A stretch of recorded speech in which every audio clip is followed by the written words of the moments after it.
राज्य स्तरीय राष्ट्रीय आय एवं योग्यता आधारित छात्रवृत्ति परीक्षा 2019 के लिए जो पेपर हुआ था 4 नवंबर 2018 को, उसमें जो आपका शैक्षिक पेपर है यानी सेट का पेपर, उसमें जो गणित के प्रश्न आए थे 20, उनका आज हम यहाँ पर विधिवत हल कराने वाले हैं। इसके पहले मैंने सारे पेपर हल कराए हैं और आज उसी की श्रृंखला में आज ये गणित का हम पेपर लेकर के आए हैं। अब आप इसको हल करिए मेरे साथ और देखिए आपके कितने सही हो रहे हैं और आपकी तैयारी किस दिशा में जा रही है। तो चलिए शुरू करते हैं आज का ये वीडियो और देखते हैं पहला प्रश्न कौन सा आया था। अब आप देख रहे होंगे पहला प्रश्न है, चित्र में यदि a बराबर 40 हो तो b का मान क्या होगा। जैसा कि आपने चित्र देखा, एक सीधी रेखा बनी और इस सीधी रेखा के ऊपर कोण बनता है 180 डिग्री का। तो चूंकि और ये पूरी जो 180 डिग्री है किससे, ये 2a और 5b बराबर हो जाएगा 180, क्योंकि एक सरल कोण है, सरल कोण का मान 180 अंश होता है। और यहाँ पर a की वैल्यू 40 दी गई है, तो 2 इंटू ए बराबर 40 रख लेंगे, 5b बराबर 180, तो ये हो जाएगा 5b बराबर 180 माइनस 40 दूना 80, तो ये बच जाएगा आपका यहाँ से 100। तो 5b बराबर है 100, तो b बराबर हो जाएगा 100/5, 5 कम 5, 5 दूनी 10। अर्थात यहाँ से अगर b की वैल्यू देखी जाए तो b की वैल्यू आ जाएगी 20, यानी b इक्वल टू आया था 20। हालांकि इसका ऑप्शन आगे है, आप देखेंगे वहाँ से इसका आंसर a इक्वल टू 20 निकलेगा। चलिए बढ़ते हैं अगले प्रश्न पर। जैसा कि बताया था कि b की वैल्यू 20 आएगी, वो आपको 20 यहाँ दिखाई पड़ रही होगी। अगला प्रश्न अगर आप देखें तो अगला प्रश्न है, 3 सेंटीमीटर, 4 सेंटीमीटर व 5 सेंटीमीटर भुजाओं से बना त्रिभुज होगा। तो मैं सबसे पहले बता दूं कि किसी भी त्रिभुज की जो सबसे बड़ी भुजा होती है उसका वर्ग करिए और शेष दो भुजाओं के वर्गों के योग से सदैव अगर बड़ा है तो वो त्रिभुज बनाएगा। तो यहाँ पर पूछा कौन सा त्रिभुज होगा, तो उस पर क्या करना है। अब हम पहले सबसे बड़ी भुजा देखते हैं। तो यहाँ पर जो सबसे बड़ी आपकी भुजा है वो 5 है, तो मैं 5 का अगर वर्ग करता हूँ तो 5 25 आ जाएगा, ठीक है। तो यानी ये आ गया 25। अब शेष जो दो भुजाएं हैं, 3 का वर्ग 9 होता है, 4 का वर्ग 16 होता है। अब ये देखिए दोनों ही बराबर हैं, तो अगर ये बराबर की कंडीशन में आती हैं तो इसका मतलब ये समकोण त्रिभुज को दर्शाती है। समकोण त्रिभुज में होता है किसी भी समकोण त्रिभुज में कर्ण का वर्ग बराबर शेष दो भुजाओं के वर्गों के योग के बराबर होता है। तो ये ऐसी कंडीशन यहाँ पर आई है, तो इसका मतलब यहाँ से ऑप्शन आपका सी वाला सही होगा। अगर हम बात करें प्रश्न संख्या 43 की, 43 में पूछा जा रहा है आंकड़ा 3 4 5 6 7 8 4 का मध्यांक। मध्यांक का मतलब यहाँ पर माध्यिका से है, मीडियन से पूछा जा रहा है, ठीक है। तो यहाँ से हम माध्यिका कैसे निकालते हैं, सबसे पहले दिए गए आंकड़ों को आरोही क्रम में लिख लेते हैं, आरोही या अवरोही। तो हम सबसे पहले इसमें देखेंगे सबसे छोटी संख्या, देखिए हमें 3 दिख रही है और एक बार और देखिए 3 आया है और फिर अगला 4 आया है और 4 2 बार आया है, ठीक है। 5 भी आया है, 6 भी आया है, 7। तो आंकड़े कितने हो गए, 1 2 3 4 5 6 7। तो 7 ऊपर आंकड़े हैं, देखिए 7 ही आंकड़े हैं। अब हमें इसकी माध्यिका पूछी, माध्यिका मतलब बीच में। तो सबसे अच्छा तरीका होता है आप क्या करें, इधर से एक काट दें, इधर से एक काट दें, इधर से एक काट दें, इधर से एक काट दें, एक इधर से एक इधर से, तो ये बीच में फंस गया। इसका मतलब यही हमारी माध्यिका होगी। तो यहाँ से हम माध्यिका जो है 4 कर देंगे। अब इसकी मैं ट्रिक बता दूं, अगर यही आंकड़े आपके सम होते, सपोज करिए 2 3 8 6, तब इसकी माध्यिका क्या होती, एक इधर काटते एक इधर काटते, जो ये 2 टर्म आपके बचते 3 और 8 उसका आधा कर देते हैं, तो इससे आप माध्यिका बहुत जल्दी फाइंड कर लेते हैं। अगर हम प्रश्न 44 की बात करें तो दिया है, यदि प्रथम n प्राकृतिक संख्याओं का योग n² प्लस n/2 द्वारा दिया जाता हो तब प्रथम 5 प्राकृतिक संख्याओं का योग बताइए। इसका मतलब फार्मूला है 1 से 100 तक या 1 से 50 तक की संख्याओं का अगर जोड़ निकालना तो आप इसमें रख देंगे तो डायरेक्ट आप उसका उत्तर निकाल लेंगे। तो आपसे पूछ रहा है 5 संख्याओं का वर्ग, तो ठीक है 5 संख्याओं का प्राकृतिक संख्याओं का योग कितना होगा, तो यहाँ पर इसका मतलब n इक्वल टू है 5। तो हम यहाँ से 5 रख लेंगे और देखेंगे इसका आंसर कितना आता है, तुरंत आप इसको निकाल के रख लेंगे। तो देखिए 5 का पहले है हाफ, 5 का स्क्वायर यानी यहाँ पर n का मतलब 5 का स्क्वायर प्लस n/2 यानी 5 था तो 5/2, तो हो गया 25/2 प्लस 5/2, दोनों जोड़ दिया तो हो गया 30/2 और 30 का आधा होता है 15। तो इसका मतलब 1 से 5 तक की अगर संख्याओं का योग देखें तो वो हमारा 15 होता है। चाहे आप ऐसे भी जोड़ सकते थे 1 धन 2 धन 3 धन 4 धन 5, ये प्रथम प्राकृतिक 5 संख्या है। तो 5 और 4 9, 3 12, 2 14 और 1 15। आप ऐसे भी इस प्रश्न को कर सकते थे। अगला प्रश्न देखिए, अच्छा प्रश्न है। पूछा जा रहा है निम्नलिखित में कौन सा असत्य है, यानी असत्य पूछा जा रहा है, यहाँ पर सत्य नहीं पूछ रहा है। तो असत्य पूछता है तो हम सबसे पहले यहाँ पर क्या करेंगे, पहले इसको हम निकाल देंगे। देखेंगे यहाँ पे कौन कौन चीज़ सही लिखी। देखिए 3 का वर्ग लिखा है तो ये 3 तिहाई 9 और 2 का 3 बार करेंगे, 2 दूनी 4 दूनी 8, 8 9 से बड़ा है तो ये तो सही हो गया। 4 का 3 बार करना है, 4 चक्कू 16 चक्कू 64 और इधर 2 को 6 बार करना है तो 2 दूनी 4 दूनी 8 दूनी 16 दूनी 32 दूनी 64, ये भी 64 सही है। प्रश्न सी, 3 तिया 9 तिया 27, ये 27 हो गया। 27 कभी 9 के बराबर नहीं होता तो यहाँ से ऑप्शन जो है सी वाला बिल्कुल गलत हो जाएगा, वही हमें गलत का चुनाव करना था। चलिए बढ़ते हैं आगे। तो अगला प्रश्न हमारे पास है, त्रिभुज पी क्यू आर में यदि P Q equal to Q R और क्यू अगर 100 डिग्री हो तो आर का मान क्या होगा। तो सबसे पहले हम यहाँ पर एक त्रिभुज का निर्माण कर लेंगे और इस त्रिभुज में इसको लिख देंगे पी, इसको क्यू और इसको आर। तो इसमें दिया है पी क्यू ये और क्यू आर यानी ये दोनों भुजाएं बराबर है। तो इसके सामने का जो कोण ये है और यानी इसके सामने और इसके सामने के ये कोण दोनों आपस में बराबर होंगे। चलिए एक चीज़ तो समझ में आ गई। और क्यू जो है ये 100 है और किसी त्रिभुज में देखिए कोण का योग होता है 180 तीनों कोण का। तो अगर 100 निकल गया तो कितना बचा 80, और 80 में दोनों आपस में बराबर हैं तो आधे आधे होंगे, तो आधा कितना हो जाएगा ये 40 का। इसका मतलब बहुत आसान प्रश्न था, थोड़ा सा दिमाग चित्र बना के आपको लगा लेना था। अगला प्रश्न पूछा है निम्नलिखित में से किसका मान न्यूनतम होगा। देखिए केवल कैलकुलेशन पूछा जा रहा है तो सबसे पहले तो ये कैलकुलेट है ही, और इसको अगर आप लिखोगे तो देखिए 3 के बाद डिसिमल लगाओगे तो 2 लिखोगे, 1 2 3। इसका मतलब अभी तो ये बड़ा है और ये ज़्यादा छोटा, अभी ये बड़ा है। चलिए आगे देख लेते हैं थोड़ा सा बढ़ाने के बाद। अब 2 2 जा 4, यानी मैं इसकी बात कर रहा हूँ तो 2 2 जा 4, तो ये हो जाएगा 4 और एक 0 और 0.2, तो इसको अगर हम डिवाइड करेंगे 0.2, ये भी बड़ा है, मतलब ए से अभी ये भी बड़ा है, मतलब ये भी आपका ये भी बड़ा है, ये भी बड़ा है। इसको देख लेते हैं, 2 को 100 से भाग कर दो तो ये आ जाएगा 2 0 और पॉइंट इसमें 1 0 ऐड करना है तो ये भी आपका 0.3, ये भी बहुत बड़ा है। इसका मतलब यही सबसे छोटा है, तो 47 का ए वाला बिल्कुल सही होगा। चलिए बढ़ते हैं अगले प्रश्न पर। अगला प्रश्न हमारे पास अच्छा प्रश्न है और ऐसे प्रश्न जरूर आते हैं। यदि एक वर्ग और एक आयत का क्षेत्रफल समान है, यानी वर्ग और आयत दोनों के क्षेत्रफल जो है समान है तथा वर्ग की एक भुजा 40 सेंटीमीटर है तो आयत की चौड़ाई 25 सेंटीमीटर हो तो आयत की लंबाई क्या होगी। अब देखिए आयत का जो क्षेत्रफल होता है वो होता है लंबाई इंटू चौड़ाई। तो मान लेते हैं उसकी लंबाई L है और चौड़ाई जो है इसकी 25 और 25 के बराबर कर देंगे। अब चूंकि इसका जो क्षेत्रफल है वो वर्ग के क्षेत्रफल के बराबर, तो वर्ग का जो क्षेत्रफल होता है वो होता है भुजा स्क्वायर, तो भुजा है 40, तो ये 40 चलसेम हो गया 1600। ठीक है, तो L बराबर हो जाएगा 1600/25। अब आप इसको 25 से काट लेंगे तो देखिए 55 25 और 5 तिहाई 15, 5 दूनी 10, 5 इक्का में 5 और 5 छक्का 30, 5 चक्कू 20 यानी 64, यानी उसकी लंबाई जो है वो 64 सेंटीमीटर रही होगी, जो कि ऑप्शन बी आपका मुझे लगता है बिल्कुल सही है। चलिए अगला मैं प्रश्न अब आपको बताता हूँ, बहुत बेहद आसान है। 49 प्रश्न अगर आप देखें,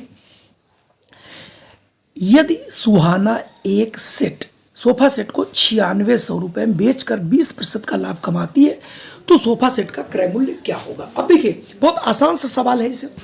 अगर हम इस सोफा जो सेट है इसका क्रय मूल्य मान लेता हूँ x रुपये, और इस क्रय मूल्य पर वो 20% का लाभ लेती है, यानी जो चीज 100 रुपये की बिकती है वो 120 की बेचेगी, तो क्रय मूल्य का 120% कितना होना चाहिए, 9600 रुपये के बराबर होना चाहिए। तो हम इसको देखिए कैसे हल कर देंगे, x/120/100 बराबर 96। अब आप इसकी तिरे गुणा कर सकते हैं, तो यह आ जाएगा 120x बराबर 9600 इंटू 100। तो अगर मैं अब बार बार नीचे तो नहीं लिखूंगा, तो यहाँ से अगर x बराबर निकालूं तो ये बटे आ जाएगा कितना, 120। ये जीरो 12 से 12 8 96 होता है, तो यहाँ से ये 2 जीरो लग गए, 1 जीरो आगे से लगा है, तो ये यहाँ से सीधे सीधे गुणा करोगे तो आ जाएगा ये 8000।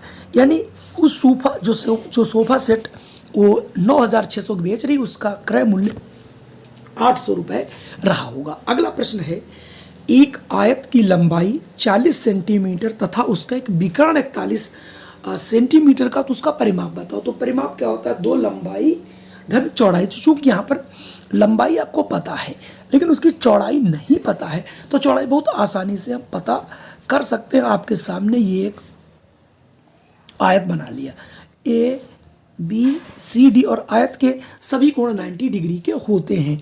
तो उसकी अगर लंबाई देखिए 40 है और ये विकर्ण 41 है और ये 90 डिग्री का कोण है, इसका मतलब ये हमारा बन गया जा करके पाइथागोरस प्रमेय से इसके हम जो चौड़ाई वो निकाल सकते हैं। तो कर्ण का स्क्वायर क्या होता है, 41 का स्क्वायर बराबर शेष दो भुजाओं के वर्ग, यानी 40 का, और प्लस ये चौड़ाई है, चौड़ाई को मान लेते हैं x। तो ये हो जाएगा 41 को 41 से गुणा करेंगे तो कितना आ जाएगा, 1681, और 16 और 4 चक्कू 16, तो ये हो जाएगा 1600 बराबर प्लस x स्क्वायर। अब 1600 में से 1681 में से 1600 आप घटा दीजिए, तो मैं ऊपर थोड़ा कर दे रहा हूँ, जगह नहीं है, तो ये बचेगा आपका 1681 माइनस 1600 बराबर x स्क्वायर, तो आ जाएगा 81 बराबर x स्क्वायर। तो यहाँ से x बराबर हो जाएगा 9×81। इसका मतलब ये जो आपका ये आपकी 40 है, ये 41 है और ये 9 निकल आएगी। अब आप इससे निकालना चाह रहे थे परिमाप। परिमाप होता है 2 लंबाई प्लस चौड़ाई, तो हो जाएगा परिमाप, यानी तो 2 और लंबाई इसकी थी 40 और प्लस 9, तो हो जाएगा 2 × 49, तो ये आ जाएगा 98 सेंटीमीटर। तो यहाँ से 98 सेंटीमीटर कोई ना कोई जरूर दिख रहा होगा। ये देखिए ऑप्शन बी वाला बिल्कुल सही है। अब चलिए मैं बढ़ता हूँ, अगला प्रश्न भी। देखिए सारे प्रश्न बिल्कुल बहुत आसान से हैं, लेकिन आप इनकी अगर प्रैक्टिस बहुत अच्छी आप मेरे साथ करें, मैं अभी एक चैप्टर भी कराने वाला हूँ इसी के साथ। चलिए अगला प्रश्न है, एक पहिया जिसकी त्रिज्या 25 सेंटीमीटर व 350 चक्कर लगाने में कितनी दूरी चलेगा। आपको पता होगा जो पहिया होता है, जो उसकी परिधि होती है, यानी ये परिधि जितनी इसकी होती है उतना ही कोई पहिया चल सकता है एक चक्कर में। तो ये जो दूरी होती है ये कहलाती है परिधि। क्या कहलाती है, परिधि। और परिधि का फार्मूला होता है 2πr। तो हम बात करेंगे कि आखिर एक चक्कर में चलता कितना है। तो 2 और पाई का मान हो गया 22/7 और r की वैल्यू यहाँ पर आपको दिया गया है 25।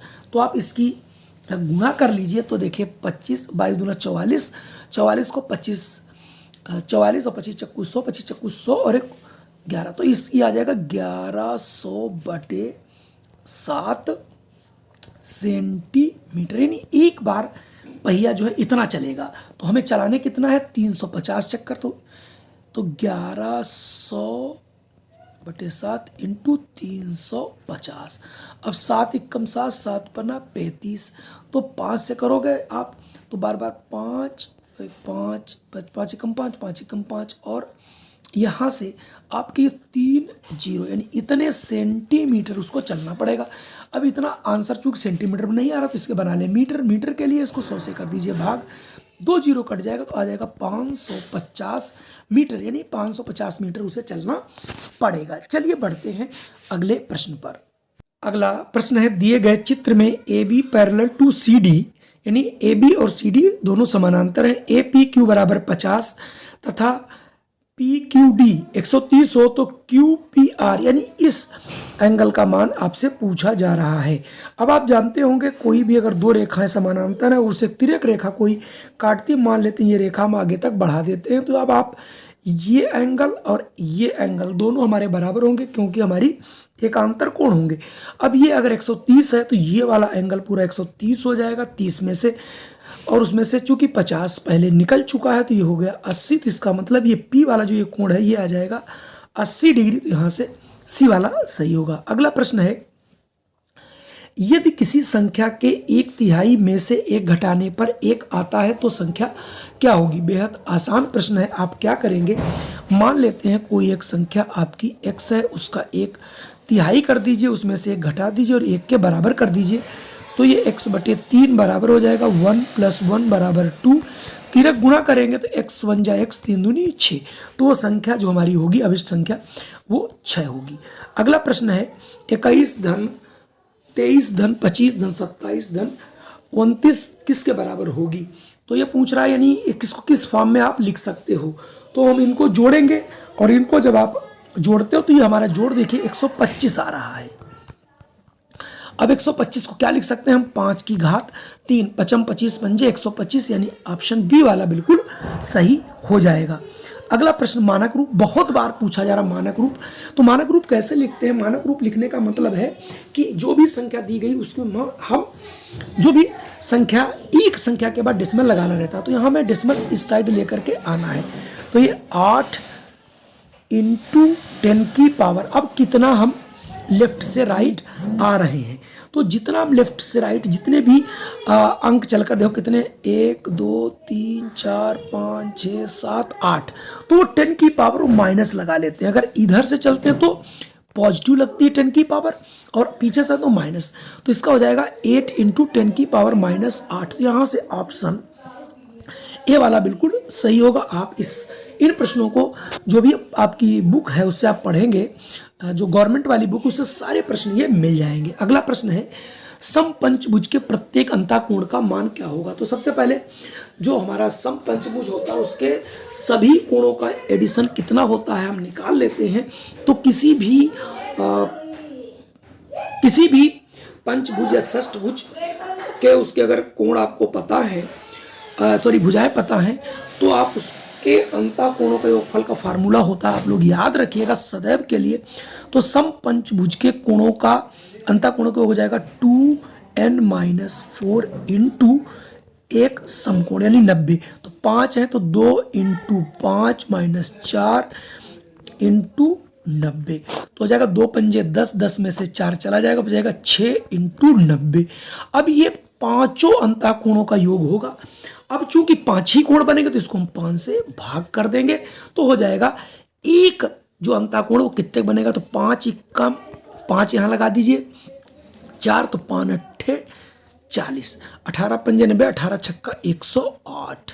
इसका मतलब प्रत्येक कोण आपका 108 डिग्री का होगा। ये बहुत आसानी से आप इसे निकाल सकते थे।